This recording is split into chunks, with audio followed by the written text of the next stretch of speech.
Survey যাতে সঠিকভাবে হয়, সেই পুরাতন আমলের মতো না সার্ভে হয়, পার্টির ক্ষমতা দেখিয়ে অমুক করে তমুক করে কিছু ঘুষ ঘাস দিয়ে না হয়, সে কথা বলেছি।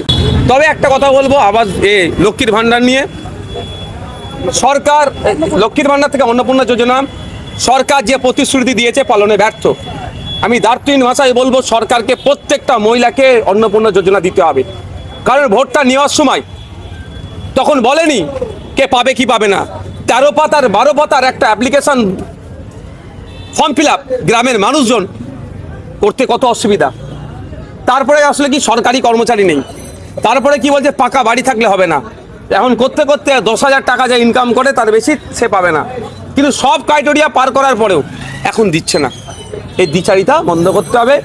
আমি আজকে বিডিও স্যারেদের সাথে কথা বলে যে অভিজ্ঞতা হচ্ছে, আগামী দিনে মিনিস্টার মহাশয়ের কাছে যাব, যিনি মন্ত্রী আছেন, যে একটাই দাবি, ভাঙড়ের আমার 66,000 অ্যাপ্লিকেন্ট আছে 2 নম্বর ব্লকে, এই 66,000 মহিলাকে লক্ষ্মীর ভাণ্ডার দিতে হবে। এই দাবি নিয়ে আমি আগামী দিনে মন্ত্রী মহাশয়ের কাছে যাবো। খুব পজিটিভ হিসাবে আমি দেখব যদি ওই মাটা মাথার উপরে একটা ছাদ পেয়ে যায়। ওই মায়ের মাথার উপরে ছাদ নাই বলেই তো রাস্তায় সে দুধ গরমটা করছে। ওই যে বাচ্চাটার জন্য দুধ গরম হচ্ছে, সেই বাচ্চাটা যদি মাথার উপরে একটা ছাদ পায়, এর থেকে ভালো জিনিস আর কিছু হতে পারে না। আমরা আলোচনা কেন করছি? একটাই কারণে, ওই মাটার সাথে যেটা অন্যায় হয়েছে সেটা আগামী দিনে না অন্যায় হয়। আগামী দিনে অন্যায় হবে না যখনই ওই মাটা যখন ফুটপাতে থাকবে না। সরকারে আছে এখন বিজেপি, কাজ হবে এই মাটাকে একটা আবাস যোজনার বাড়ি করে দেওয়া। আর মাটা দেখুন, একটা কথা বলি, আমি সবসময় গণতন্ত্রে বিশ্বাস করি আর ইনক্লুসিভে বিশ্বাস করি। নির্বাচিত জনপ্রতিনিধি তার যথাযথ সম্মান দিতে হবে, এটা হচ্ছে আমি মনে করি। আপনারা জানেন এখানে একবার মিটিং হয়েছিল বিধায়ক উপস্থিতিতে। আমি বিধায়ক হিসেবে আমাকে বলার সুযোগই দেয়নি, কিন্তু একজন বিধায়ককে তো বলার সুযোগ দেওয়া দরকার। সেই নিয়ে অনেক হট্টগোল হয়েছিল, আমি সেটা থামিয়ে দিয়েছিলাম। সুতরাং কে তৃণমূল করে কে আইএসএফ করে নেই ওটা আমার কাছে ম্যাটার করে না। আমার কাছে ম্যাটার হচ্ছে নির্বাচিত জনপ্রতিনিধিদের যথাযথ সম্মান দেবো আমি। এতদিন কি গল্প শোনাচ্ছিল, হিন্দুদেরকে রক্ষা করতে এসেছি, আর এখন কি দেখছে, তোলা তুলছে। বিজেপির মধ্যেও তৃণমূলীকরণ হয়ে যাচ্ছে। তাহলে তৃণমূলের মধ্যে যে রোগটা ছিল, নিজেদের মধ্যে মারপিট করে বকটুই থেকে শুরু করে বিভিন্ন জায়গায় খুন খারাপি, সে বিজেপির মধ্যে ঢুকছে। সত্যি অবাক লাগছে। কোন বিজেপির কর্মী মরেছে বলে আমি হাসবো, তৃণমূলের কর্মী মরেছে বলে আমি হাসবো, এটা আমার দ্বারা হয় না। মানুষ যে মারা গেল, তার পরিবার আছে, স্ত্রী আছে, ছেলেপুলে আছে, তার ভবিষ্যৎটা কি হবে? আমি রাজ্য সরকারের কাছে আবেদন করব যে যারা খুন করেছে সর্বোচ্চ শাস্তির ব্যবস্থা করা হোক। আর ওই বিজেপির কর্মী বলে নয়, যে ওই পরিবারটাকে যাতে বাঁচে তার ব্যবস্থা সরকার দায়িত্ব নিক।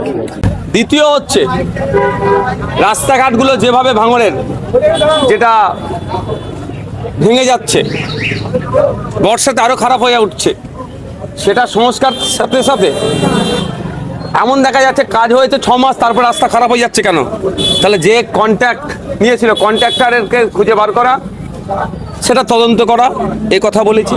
অস্থিরতার পরিবেশ তৈরি হচ্ছে, আর সরকারি আধিকারিকদের আর প্রশ্নের সম্মুখীন হয়ে যাচ্ছে কোন লেভেলের? ব্লক লেভেলের। যেমন ভাঙড়ের 66,000 2 নম্বর ব্লকে 66,992টা অ্যাপ্লিকেট, কিন্তু সবাই পাচ্ছে না। এর ড্রাইভার কার, এটা জানতে এসেছি, এবং দ্রুততার সাথে যাতে পাই তার ব্যবস্থা করার জন্য বললাম। দ্বিতীয় হচ্ছে, এবং এটাও বলেছি, সোনপুরে একটা ব্রিজ আছে, কাঠের ব্রিজ, প্রচুর লোক যাতায়াত করে।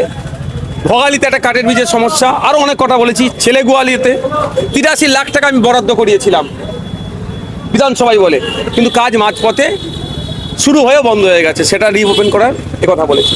তবে একটা কথা বলবো, 3 নম্বর আবাস যোজনা, যারা প্রথম কিস্তির টাকা পেয়েছে, দ্বিতীয় কিস্তির পাবে কি পাবে না, এই আতঙ্কে আছে।